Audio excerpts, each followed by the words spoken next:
Welcome everybody. We're just going to give another couple of minutes until just to see if people are a little bit late getting to the webinar this afternoon. Thank you ever so much for coming across and signing up to listen to this excellent webinar from Al Kingsley.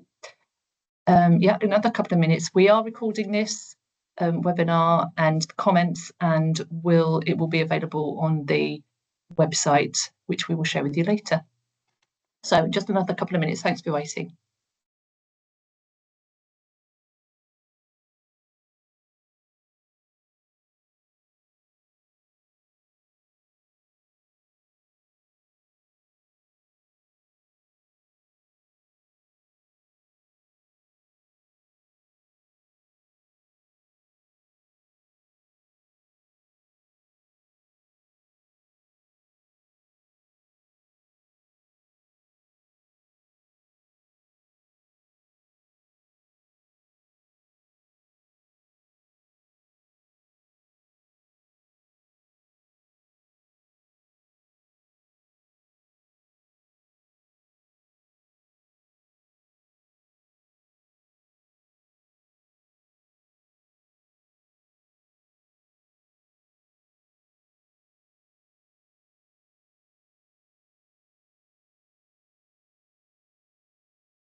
Okay, so hopefully we can make a start. I'll introduce you to Professor John Gordon, who is the principal investigator on the Enhancing Teacher Agency with Technology study, which this webinar is part of. And over to you, John. Thank you. Great, thanks so much, Helen, and welcome everyone. Thank you for joining us for the webinar today. It's our second webinar, one of a series presented as part of our research project, Enhancing Teacher Agency with Technology, just as Helen describes. And it's a project seeking to develop understanding of professional agency, the agency of teachers, with technology in their working lives, so that we can use technology more confidently and more effectively in education, always keeping in mind the best interests of students and teachers. And it's also a project that's part of a wider prestigious national programme, the Education Research Programme, funded by the Economic and Social Research Council. So we feel very privileged to be part of that group. Our project also focuses on the use of technology in context, assuming that context matters, and we also look at the conditions which help teachers to use technology well. Some aspects of technology are a focus of our work, but also the factors beyond as well. For example, the material environment that teachers work in, how structures of governance work in their school, structures of procurement. All of these are elements that we are considering, as well as pedagogy. Our focus this afternoon is on educational technology and digital citizenship, and it follows the first webinar which had a focus on teacher development and generative AI, and I'll share the link to that for you in the chat. That will take you to a recording of that first webinar if you were unable to join that previous discussion. But we fully expect that AI will also be a topic which emerges this afternoon with our guest Al Kingsley, MBE. We're delighted to welcome you, Al, to develop this exploration of technology and citizenship. For colleagues, Al has long experience in education and the technology sector, with expertise covering educational and instructional technology and digital safeguarding. He's also a group CEO of Net Support, a software company with over 22 million users, and Al has authored many books on the topics we're covering today. Finally, Al sits on the advisory board of the regional schools directors for the East of England. So he brings insights that are very relevant to our research, which also focuses on the East and specifically at Norfolk. So Al, we look forward to hearing over the next half hour about your views and experience of digital citizenship, and also to the opportunity to pose some questions for you across the last 10 minutes. So thank you very much, Al. Very, very glad you can join us. Thank you, John. My pleasure to be here. And I will start with, as we always do on these sessions, which is to share a screen. And hopefully I will have set the tone for today's conversation, a quick journey into educational technology, EdTech, and about building confidence, agency. And one of the strands we wanted to cover today was around digital citizenship. And probably it's fair to say, with the topics around AI and other factors in the EdTech space at the moment, I arrived on my trusty steed, and you can decide whether any of the images you see are real or not. And my trusty cockapoo Ferdinand always follows me on the journey. So let's dive in. We've got a fairly tight timescale.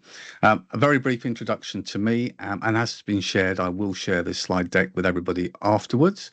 And thank you for the comment, Tim, but it really is me. I do write about all sorts of different topics. My secret EdTech diary is my ode to Adrian Mole, but very much a reflection on what we've learned over the last 20 years. And how we can take that forward. You'll also see I've got books around governance handbooks in education, the growth of the education system, and most recently, the awkward questions in education, the ones we know we need to discuss, but often are a little bit unsure how to start the conversation. But for today, let's talk digital. There's a bit of a word cloud there that comes from inset sessions. When I say to people, we're going to talk about digital, we're going to look about the digital strategy for your school, your multi-academy trust, your district. As a general rule, half the room go, oh, this is going to be innovative. This is going to be exciting. This is going to give us an opportunity to innovate. And the other half of the room go, oh my goodness, we haven't got the time, the capacity. This is scary. Not sure we really need this right now. And that's a constant challenge, but also a really healthy one in understanding that digital can be a lever, as I'll come on to, but also it's about how do we do that in a way that actually frees up capacity for that most human commodity that we want, that time that we have to be able to have those interactions between educators and students. So it's a common pressure when we talk around digital. The thing to remember, and the start of this presentation, I just wanted to put a bit of context. We all have our own mental picture of technology within an education setting, but often, and increasingly at the moment, digital is being used as a capacity enabler. Now, that capacity can be digital that saves you time, and saving time means we've got more time to do other more hopefully productive things.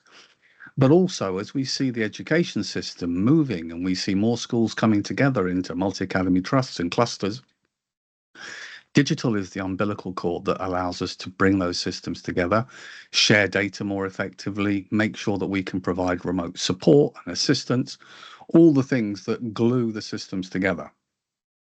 So when I say EdTech, your probably first thought is that technology in the classroom, whether it's the interactive screens, whether it's the Chromebooks or Microsoft devices or iPads in the children's hands and in the staff's hands.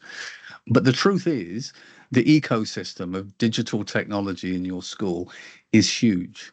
Everything from the back end of how we gather and collect data, to keeping our sites secure, to managing our data, protecting us from cyber attacks, through to the effective sharing of resources, and then on into the classroom, both the traditional and whether we're thinking of augmented reality, virtual reality, the impact of AI and other tools. And so understanding that ecosystem allows us to be mindful when we're looking and thinking about technology. We need to be thinking of joined up technology, ones that's actually purposeful and isn't replicating time after time student data, enrollment information, and much, much more. So with that in mind, we can then think of actually digital could be, when used purposefully, and I'll keep saying that because I want everyone to remember, and I'm sure you'll all be familiar, that digital is not the panacea to anything. There's no medals for the school with the most tech. It's about where technology is used for purpose and impact, although we might have to have a conversation about what we mean by measuring impact. So it starts, we have a digital vision. We want to move the conversation forward in our school. We want to make sure that everybody has agency around it. How do we do that?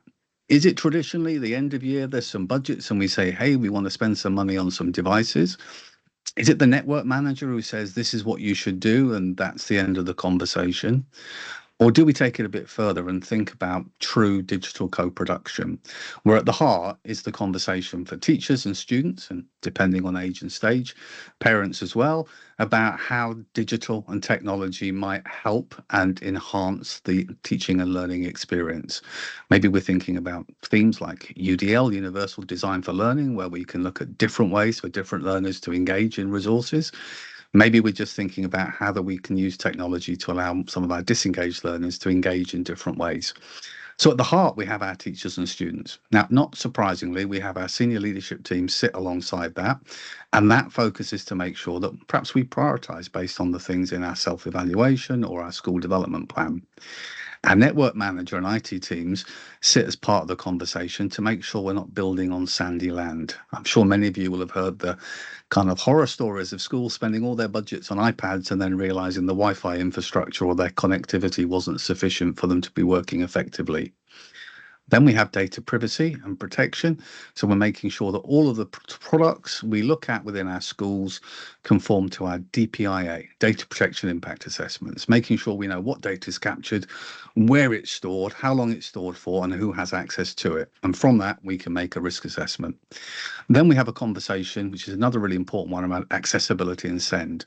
What we don't want to do is look at technology in a school as a way that actually extends the digital divide. Where possible, we want tools that support all learners to equally engage in the content, but there are times where tools can actually level the playing field and support with accessibility. Then we have a theme we're going to unpick a bit further during today's session around safeguarding and digital citizenship. And sometimes the two kind of get smushed together, which is not always that helpful. But fundamentally, the more we give our learners access to digital resources in a digital world, we have our standard obligations, whether it's KICSI, Prevent, and others, to make sure that we keep our children safe online. But the much bigger picture is we wouldn't need the tools to keep our children safe online if we were able to educate and inform them to be safe and secure digital citizens. Then we have governance, by the sounds of it, something you're going to cover on a later session, which is very much more asking the questions. Not just what are you planning to do and how do you intend to do it, but asking the most important question of all, which is the why. Why do we need more technology? Why are we changing the technology we use in our teaching and learning? And then finance, I always use the old adage with finance. Finance should not dictate the direction of travel or your ultimate destination for your digital journey. It simply controls the speed of the journey. And then at the top, training and CPD, something that really could be a ring all the way around. Ultimately, it's about confidence in how we use technology, and often the risk is we try to introduce too much too quickly, and without confidence, we both create pressures and stresses for staff, but we also limit our ability to actually innovate and use technology purposefully. So with that in mind, I always say confidence is king. Sylvia Duckworth's fantastic sketch notes that she does, and she's allowed me to use quite a few of her images in my books and presentations. Just a quick summarizing there. And again, we're going to whistle through these, so don't worry if you don't get a chance to note all of them. You can either take a screen grab or grab the presentation at the end. The 4 stages of teacher confidence. Do we want to have technology in a classroom where we're in survival mode? Will it work? Will all the devices power on? Will I be able to control activity? Or do I have 30 eager learners who are wasting minutes at the start and end of each lesson? Then we have mastery, building that confidence. Once I've been trained and I've had chance to practice using the technology in the classroom, I build confidence and perhaps will use it more frequently. Then I can start looking at how I can develop impact, positive impact from using it. Think of some studies that I'll share links to on the journey from EdTech to PedTech when we think about using our educational technology with a pedagogy first focus. And ultimately, what do we all aspire to use technology where appropriate, to innovate, to find new ways that we can do things. And depending on where you are on your journey, some of these things will be familiar to you. The SAMR model, Ruben Puente-Jura, again, not that I'm suggesting that any of these models you must or should follow, but it's a good way of understanding the idea between, are we just substituting technology? Are we changing a sheet of paper to a Word document or an atlas to Google Maps? Or are we augmenting in the way that we can now measure distances in real time and find out about locations? Or are we looking at technology that supports modification or redefinition? Well, we can do something that's fundamentally not possible before. Think of the Connecting Classrooms projects over many years with schools where children in different languages could talk together and automatically have their conversation translated on the fly. Bridging gaps, finding different ways that technology can be used for purposeful use within education. And one thing I like to remind people on, again, here's Kohler and Mishra's work, the TPAC model, which looks a bit grander than it really is. Fundamentally, people starting their journey in education have their pedagogical knowledge and they have their subject-specific content knowledge. And where appropriate, they have, and we build with our CPD and our confidence, their technological knowledge, their confidence using the technology. And where they come together is the sweet spot where it's appropriate to use technology. And as you can see, it's not all the time, and probably the biggest bit, the ring around the outside, is all about context. And context, again, is king. When is it appropriate and relevant to use? Now, we're heading on our journey towards the hot topics. But right now, the biggest topics we see are EdTech and PedTech. Post-pandemic, educational technology finally made it near the top of the list through necessity, not necessarily through desire. The conversation now about purposeful pedagogical use of technology, again, thinking more within the classroom, but pedagogy can extend beyond the classroom walls into a broader conversation. The role of AI and how AI can be used. And I'll touch very briefly, I know you've covered it, but I'll touch very briefly because it feeds into some of our other conversations, and how that changes workload pressures, the way that we undertake teaching and learning, probably most importantly, assessment. Then we've got the effective use of data. In education, we gather an awful lot of data, but we don't necessarily use it purposefully, and we absolutely don't always use it for the right way, which is data informed rather than data-led decision making. And then the big one, which ties very much into digital citizenship, is skills.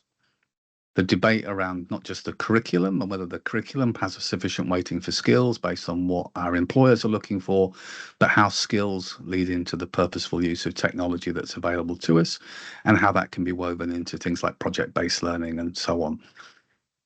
So a recap for anybody who hasn't yet seen the first one is the AI conversation is very much split around generative AI and non-generative AI. Tools that are non-generative have been in our schools for years. Personalized learning platforms, asking children questions. If they're getting them right, it takes them forward, stretch and challenge. If not sure, it takes them back to build on the foundational knowledge. And generative AI, I'm going to ask you hopefully well-curated prompts and questions, and you're going to create some new resources for me. And like most things, as we go on an introduction of new technology, and this is probably a good example here, where we look at, this is Laura Knight speaking at a conference we were both doing in Amsterdam last year. AI goes from that technology trigger to a peak of expectations. Everyone gets on with the hype, and then we drop back down thinking, hang on a second. And it's not the first time. Whenever we've introduced new technology in schools, we go through this period where everyone says it's going to be the solution to everything. And then we start thinking, hang on a second, this isn't quite what we expected. Perhaps the vendors are being a bit too keen on pushing the solution. And we start to work back towards a slope of entitlement. Sounds grand, but I would argue your slope of entitlement is fundamentally about as we move towards evidence-informed use of educational technology. And that's always the key. Show me how it works. Show me the evidence and metrics. We might have to discuss how do we measure it, but nonetheless, that's really the driver. And often the conversations around EdTech and AI is heavily woven into that. It's about how the technology can help when it comes to things like differentiation, different ways for learners to engage, quizzing, progress tracking and insights, making the lessons more accessible to learners, whether it's through translation for EAL learners or accessibility tools, as well as curation. And we think of curation a lot at the moment, fundamentally because one of the biggest pressures we have in our schools is recruitment and retention. And anything we can do to reduce workloads, in theory, got to be a good thing, as long as it's quality that we produce. So I always say to schools and teachers who are thinking about educational technology within their setting is think about a way that you can measure it. And within that, consider less is more unless it's chocolate. It's a rule that's done me well over many years. So think about agreeing just some core tools that we would use within your classroom. Set a baseline policy, or rules of engagement. We're only going to use these tools. If it's an AI related, we might say, and if you generate content of more than X lines, we want you to cite it and reference it in your lesson planning. Otherwise, we want to make sure that we're really clear on what we're creating and also how we empower staff to explore, try it, and discover what works well for them. The biggest challenge is we have lots of people in all their silos around the school trying different things, and we often forget the big bit, which is how do we create a place and a space for feedback and sharing. And so understanding how we can share what works well and what doesn't work well all builds into this element of how do we deliver teacher confidence using certain tools. Then we can agree policies that work alongside that. And then we can think about how does this now allow me, with built and developed confidence using a tool, to think about how I can use that with my learners, how we can develop skills, how we can align it with some of our digital citizenship strands of messaging, and also how that might feed into what else we do with assessments and beyond. And I'm not going to read all these out for you, but I wanted just to share a simple kind of approach of how you might go about thinking, well, we're looking for a solution. It's part of our strategy, identifying a problem. How do we go about looking for a solution? How do we trial it? How do we measure the outcome? And then looking at how we might discuss implementation and then scaling it from there. Again, big reminder, when it comes to educational technology right now, when it comes to introduction, absolutely less is more unless it's chocolate. Now, around all this technology we have, and I think AI has been a convenient segue in this conversation because it's helped amplify further the conversation around digital citizenship. And for many, digital citizenship in schools gets squidged into that safeguarding hopper because it's all about just keeping kids safe online, right? Well, clearly, no. There's a much broader base to the conversation points around digital citizenship, starting with digital literacy. And a good example of that is around the world, we measure country by country our academic performance using the PISA rankings, a snapshot of 15-year-olds' academic performance using pretty much something similar to the EBAC buckets of topics. And suddenly the OECD have recognized that actually we need to change that because what employers are looking for are skills, critical thinking skills, communication skills, innovation, imagination, creativity, resilience, all those soft skills that have become power skills that feed in many regards brilliantly into this conversation around digital citizenship, because we want our learners to be digitally literate, but we also want them to be informed and to challenge the authenticity and validity of information. And AI has created and brought that to the fore. Ironically, we've all been using Google search or Bing or whatever else for many years, and that's algorithmically output based on what you search for. And the results depend on lots of variables, including who's paid the most to be top of the list, or who has the highest keyword density or the most traffic. And so we've always had this conversation about how do we validate the authenticity. Then we have the conversation about working in an ever digital world. How do we keep our safe online? How do we protect our digital footprint, our data, our privacy settings? How do we protect ourselves from being vulnerable and exposed to outward forces? That reputation, digital footprint, is something that often is a very easy one to have those conversations within the classroom. It's certainly not new. We've got a broader feed, certainly something that was picked up last year and kicks in has been developed when it comes to cyberbullying, digital etiquette. I've listened to a great presentation from Al McKenzie, digital CIP speaker, and talking about digital disinhibition. That methodology and encapsulation of ultimately how, as people online in a digital space, we talk and exchange in a very different way to how we would do face to face, whether it's the niceties and the politeness, but we're much more direct, robust, and in some cases just plain mean. But understanding that digital etiquette. Then we've got the broader picture of data privacy and consent and understanding how that weaves in. Responsible use of technology. There are strands around intellectual property and copyright. And again, AI's very conveniently brought that to the fore. Where's the information those large language models are learning from? If I create an image with my tool of choice, whether it's ChatGPT, Copilot, Gemini, do I own the copyright? Is it mine? And if I upload something that I've done into one of those, do they suddenly take the copyright of my resources that they can use? Again, creates a broader conversation. particularly around AI, emerging technologies, fostering critical thinking. How do we challenge that information? How might we go about validating it? How are we confident in the source, but also in the bias that sits within that? And often we see examples where, again, improving by different data sets of large language models. It's not that long ago that if you create a picture of a doctor for me, you would largely find pictures of men and a nurse, women. And there was that natural bias that sits there in terms of both the algorithm and the data sets. I spoke at a conference recently in Riyadh, and one of the concerns in the Arabic world is that it's something like 8.5% of the population speak Arabic, but only 3% of the content on the internet is Arabic. So naturally, if you don't have that information documented, it doesn't sit in those large language models, you're going to be disproportionately reflected in a negative way when it comes to output. And then there's the sense of, for all of us, digital well-being and balance. It's very easy to have the conversation simply encapsulated around screen time.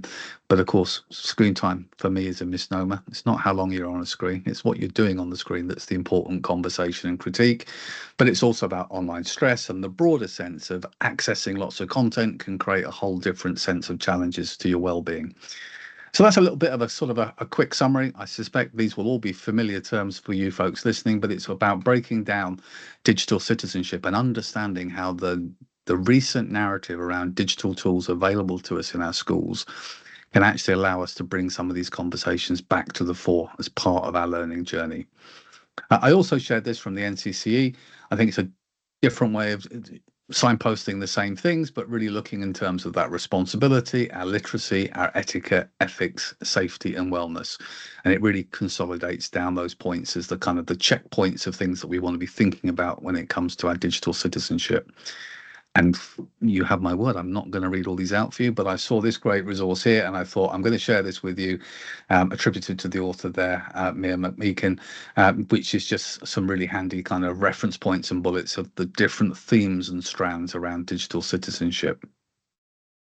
Now, these things are all well and good, but our biggest challenge is how do we pull these together as part of our digital strategy? Now, maybe strategy sounds a bit grand. Maybe we should say our digital journey. But within the context of our digital journey, we can simply weave it into how do we innovate learning? How do we develop our students' digital skills and DigCit, our teachers' digital skills, build the technology infrastructure in our schools, foster effective and improved communication, and at the same time have a focus and a strand around developing everyone's well-being.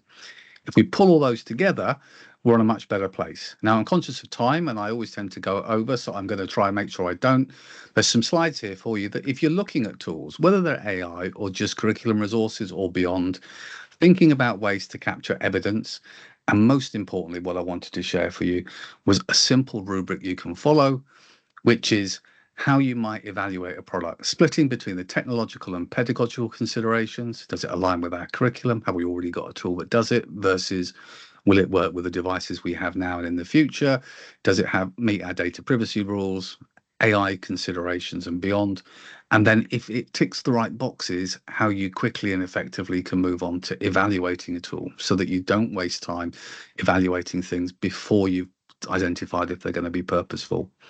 And then to wrap up the little bit of that conversation, it's really focusing as well about making sure you think about having a clear plan of what technology you look at, make sure people get involved, support staff to explore and build confidence. Number one failing and the easiest thing to fix, who are your flag bearers in your school? Who are the top people to go to who have confidence in each of the different tools you use? If you know who they are, people are much more confident to try themselves because they know they've got a friendly face to reach out to. Look for opportunities in any new technology or any approach for how you can weave in digital citizenship conversations or projects around it. Share your successes and failures in a common place. Think of ways to measure impact, but don't get dragged into impact in education can only ever be attainment or progress. It can be it saved time. It can be that it helped support well-being. It can be that it improved communication, either within departments, within school, or outwardly to our broader community and parents. There's lots of different measures we could consider. And make sure you just ask the right questions, alongside which grow your external CPD connections. We all learn, or we all stand on the shoulders of others. And I, for one, am a committed edu magpie. And on that note, every Saturday on LinkedIn, share a newsletter about all things education, particularly EdTech and AI. And it's something that hopefully signposts loads of great people who are doing research and work around the world. That is my super whistle stop tour. There's some get in touch details there if you want to, but I'm sure there'll be some questions now which we can dive a bit deeper on any particular topics. Thank you, Helen. John? Thank you very much. It was a whistle stop tour, but incredibly informative. So, shall I just jump in? We do have a question. So Gerard has asked, he fully appreciates the increasing role and impact that technology can have in a school for management, teachers and students. However, when we consider digital citizenship, how can we ensure we plan for human resilience when the digital crutches are kicked from under us fail? It's a really good and important question. I think the first thing is not to have a messaging that is digital is the panacea to everything. If we use digital and think of it as simply being one of the tools in the box, no different to any other device or resource that we might use in education. As soon as we start thinking that digital's doing something that we can't do as human beings, and of course there are some things, it can share its screen across the classroom that as a teacher we can't do, but we can certainly talk louder and we can certainly capture attention. I think what we have to do is recognize that it isn't to substitute and replace, it is to extend and add value to. I would argue digital should always be seen as something that helps empower the human to human connection. And if we think about AI, there's a natural conversation of, well, that stops us thinking, right? Because we just get the answer from our AI tool. But we can flip that to actually, from a project-based learning perspective, we could generate output from an AI point of view and then ask our learners to actually critique it. Tell us what you think. What did it get right? What could have improved on? What else would you have included? How would you have considered that? And I think it's about the creative ways that we might look to say, well, we can weave that in with a different focus. I'm not an advocate that says, hey, if you've got an AI tool, you can generate all your lesson plans in 10 minutes and there you are. This is about creating draft resources, potentially, as and when needed, perhaps differentiated, that a human being, a professional, will then go away and assess and review.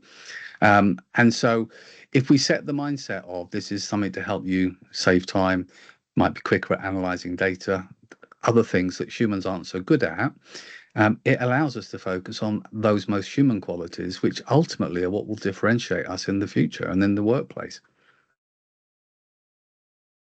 Thank you very much. It's such an interesting area and we could go on for hours, I'm sure. But we do have another question from Melanie. Thank you, Melanie. So where would you say digital citizenship sits best in the curriculum? So you touched on the fact that quite often the immediate response is around safeguarding, but is there, so Melanie's asking where would it sit best in the curriculum? So she's got a secondary computing background and she's a middle leader, and she feels that if it was left to us, it's a cross-curricular issue. How do you implement that across the school? So there's two things there. Where does it best sit and how do you implement it? Well, if we take it at a very simple level, when we think about digital citizenship, it's about the responsible, ethical way that we use technology and the safe way that we use technology. And so there's an element of, because we see more technology being used cross-subject, we have an opportunity to weave that into how do we know we're asking the right questions? How are we mindful of how we might communicate? I've seen some really good projects recently where schools have brought together students and staff and have created their version, a cut down version of ChatGPT, a GPT, which is where you've just controlled the data set from your own uploaded documents, and created a student portal for wellbeing resources where students can ask questions and be signposted back for their resources. So thinking about ways you can tie it into that kind of project-based work. There's other bits about how we might generate. I mean, at younger levels, it's not new now. We've had student digital leaders for many, many years in schools that we weave around that. They're not just how do we use technology, but how do we use it fairly and safely.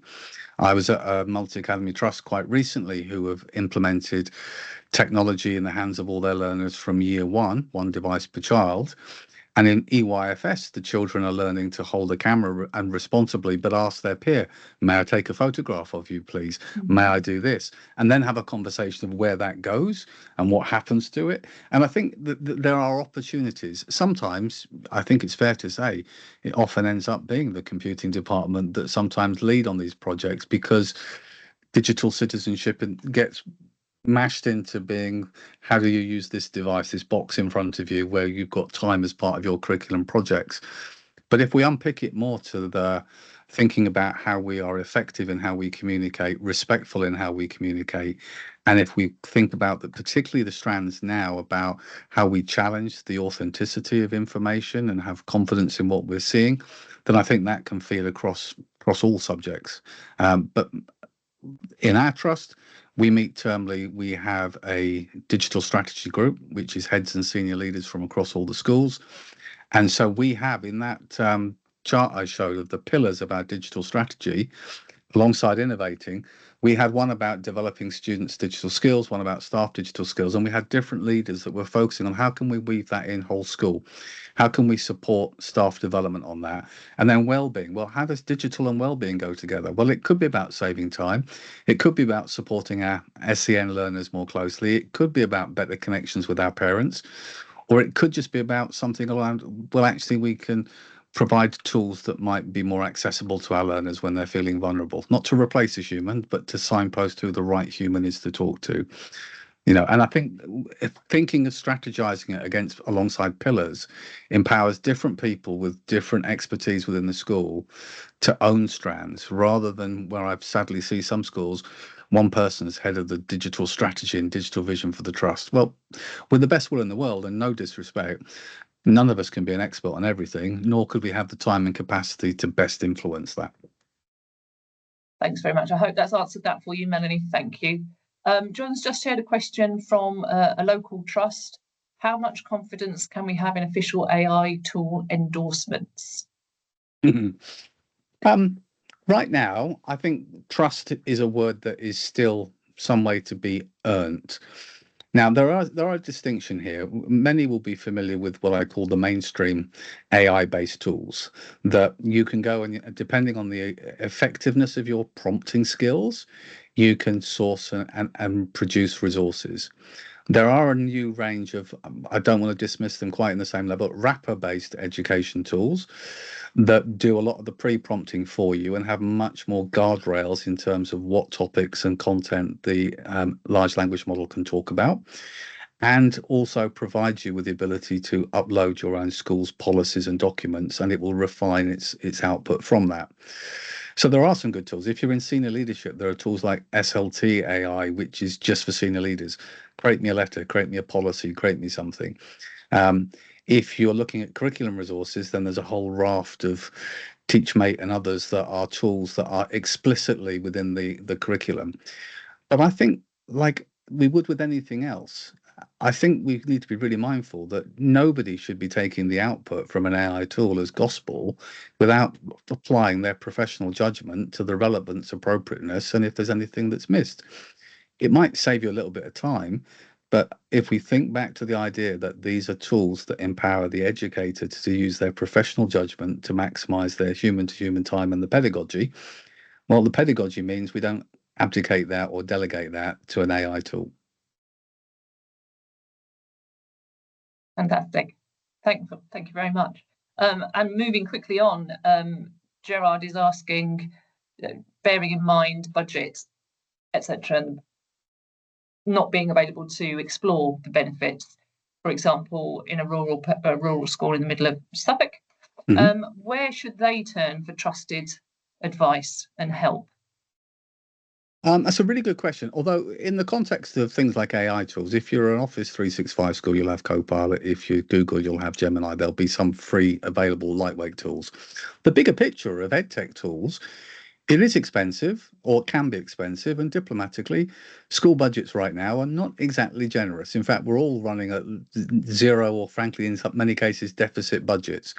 So the first thing I would say is, without going off on a tangent, Gerard, is The first part of a digital strategy is to look at what you've already got and how effectively you're using it. And sometimes you save money by finding you've got tools you're paying subscriptions for that aren't actually being used purposefully. Then after that, looking at that grid that hopefully you better see on the slide deck of those, where do I seek my evidence? The first would be peer evidence. What other schools and MATs do you have relationships with where they have tools that are evidence informed and working well? The second is to make sure you've got a good PLN and look on the PLN and find out what others who are doing research projects are doing. So if you're interested in pedagogy first edtech, I showed on one of those slides the document. Leo Academies Trust in South London ran a one-year project with Fiona Aubrey-Smith and researched the impact of taking a pedagogy first approach. The results are quite surprising because it is more about freeing up time. But there are different MATs that have got different experiences on that. The third is to reach out to friendly folks who have a pet cockapoo on all their slide decks like me and say, I'm interested in a tool for this. Can you recommend something? The fourth is there are online sites like EdTech Impact that let you look at feedback and reviews of products. And they can be really good, but a slight caveat, a little bit like Go Compare. Sometimes the top of the list isn't necessarily the best one. It's there for lots of different variables.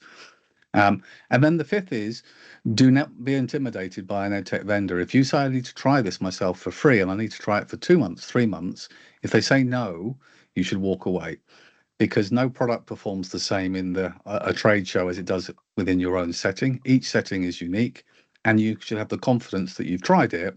It didn't deliver on what your expectations were, so you're going to pause and move on again.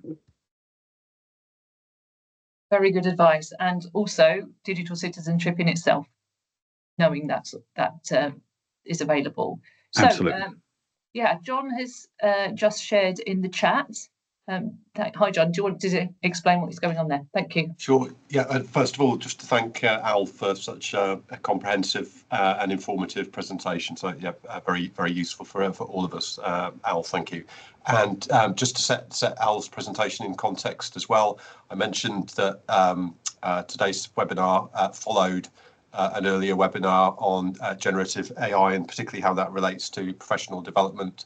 I've shared the link for you there, as well as details of the next webinar towards the end of March with Dr. Sue Sentence on exploring physical computing in schools. And then finally, a link to our project website where we have a survey which we invite colleagues to participate in if possible.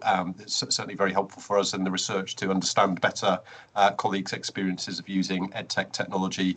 The link to the survey is there, and as we work through the year there'll be updates appearing on the website about our research findings and activities that follow as a result of the research as well. So please feel free to contact us with any queries or any responses to what we've heard today or about the project more broadly. But once again, if I could close by thanking Al for his contribution today, and thank you everyone for joining us this afternoon. Thank you.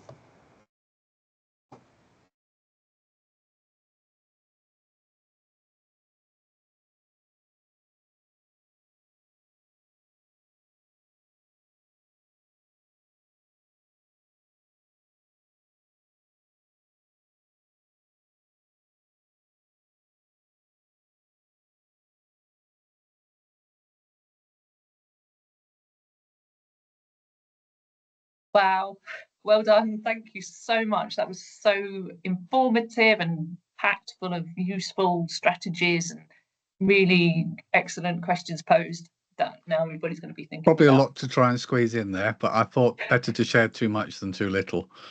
Yeah, it was great, Al. A lot of really helpful material in there as well. That certainly will be useful for us from a research perspective as well. So thank you. My pleasure. Good to see you, folks. All right. Sure we'll talk soon. Thank you. Take care. Bye for now. Thank you. Bye. Thanks, Helen. Welcome. Superb. Right. Yes, thank you for those questions. I did write them down, but obviously forgot them. Yeah. Did you know, Helen, about, do you know where the people who joined were from? Obviously, there weren't huge numbers, but it'd be interesting to know where they were from. So it was Melanie, Tim and Tan, I think, were the main external. I think Christy's on this.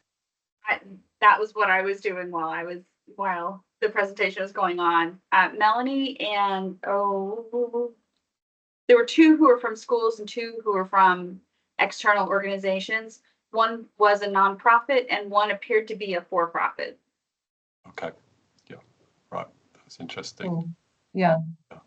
But lovely to have teachers on board. Really interesting question around that. Yeah, really good. So much information. He's a great talker. He's a great presenter. Yeah. I was interested to see the link with content knowledge, professional content knowledge, and pedagogic content knowledge, and so on. So we're very familiar with those models, but hadn't seen one with the technology element. So I think that's quite interesting from our point of view of our research. That's potentially quite useful.